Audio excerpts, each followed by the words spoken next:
What is up, my people? In today's video we are going to talk about the secret sauce called order flow. So what exactly is order flow? Well, we have structure. Structure is important, structure is great, yes, but within structure we're always going to do one of three things really. We're either going to continue with the trend, right? We put in a low, we expand, we put in a low, we expand. We're going to pull back, we put in a high, we pull back, we put in a high, we pull back. So we four things. We're either going to, again now, well, if I'm here and I'm seeing price and I'm trying to continue with the trend, it's going to do one of four things, right? It's going to pull back. That's one. It's going to expand. That's two. It's going to range. That's three. Or it's going to change character. Okay. Now, what you make money by, now you have your structure, for example. We have this structure, this low to this high. And we are deciding, okay, now what is price doing within this range? Are we pulling back? Should I be looking for sells? Are we expanding? Should I be looking for buys? Are we going to put in a change of character? Should I no longer be looking for buys and looking for sells? All of this, what are we doing within our structure? It is order flow, okay? It's the secret sauce. It's telling you what we are doing within structure, and arguably it's more important than structure, because if you don't know what we're doing within our structure, you're just going to get smoked. And I'll break it down a bit for you on the charts.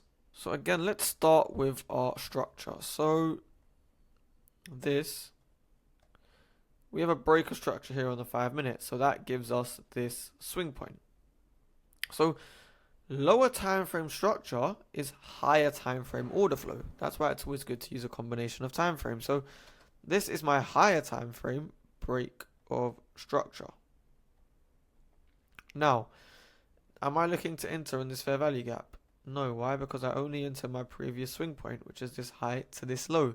Where specifically can I enter on this previous swing point? Let me go down to the lower time frame and check order flow.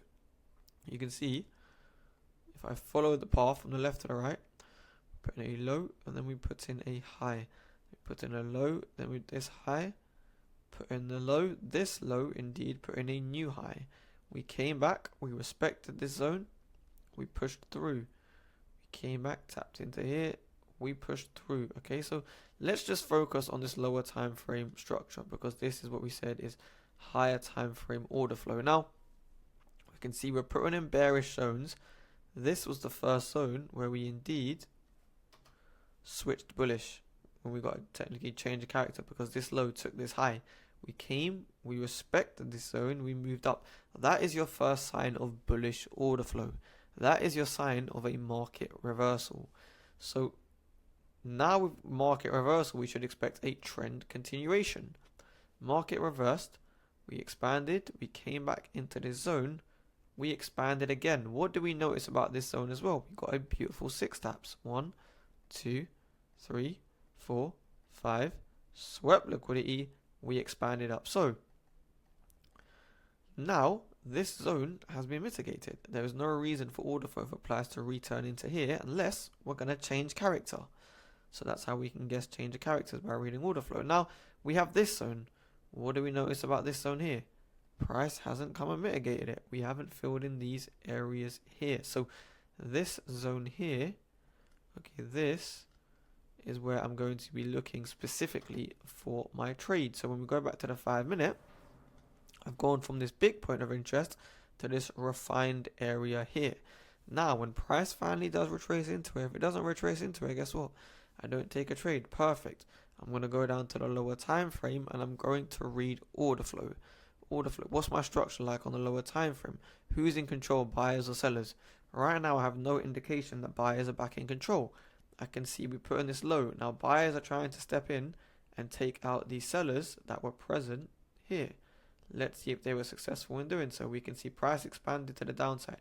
We pulled up, we accumulated, loads of sell orders came in here, we dumped. This is order flow. So these sellers here are still in control. They're either going to fill back their orders and continue to push price lower, or we're going to actually break, and we know buyers are in control because they broke these sellers. Okay, they took them out.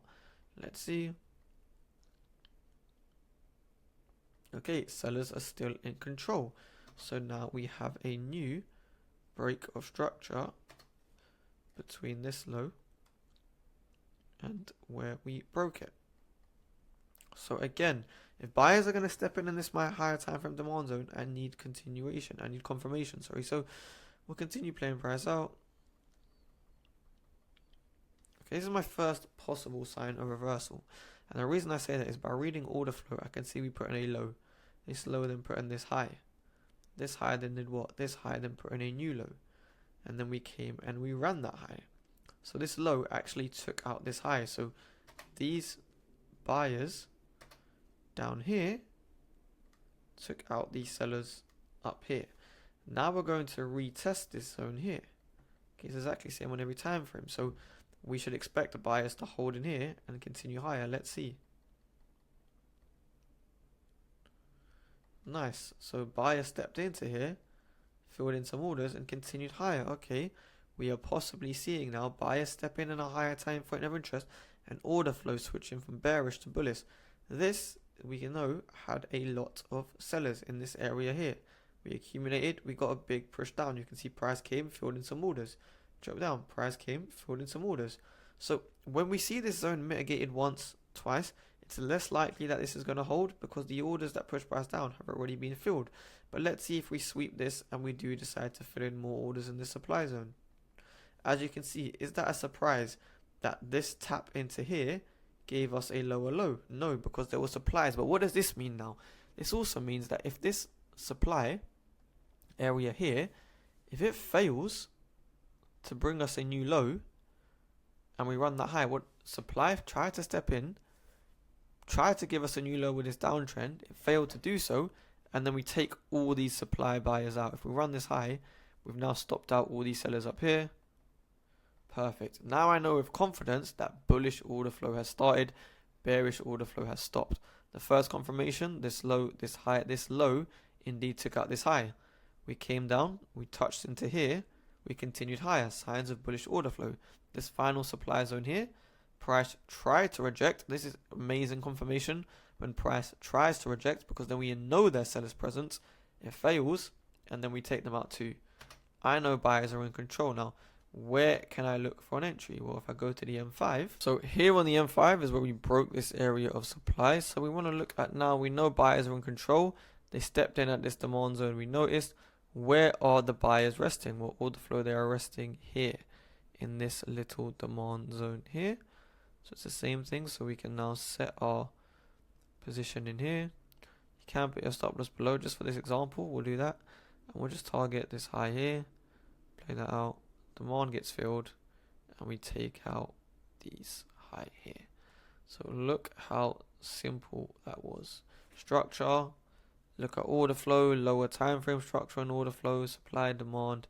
Take it out. Appreciate you guys watching. As always, any questions, please feel free to drop them in the comments below. And I'll see you in the next video.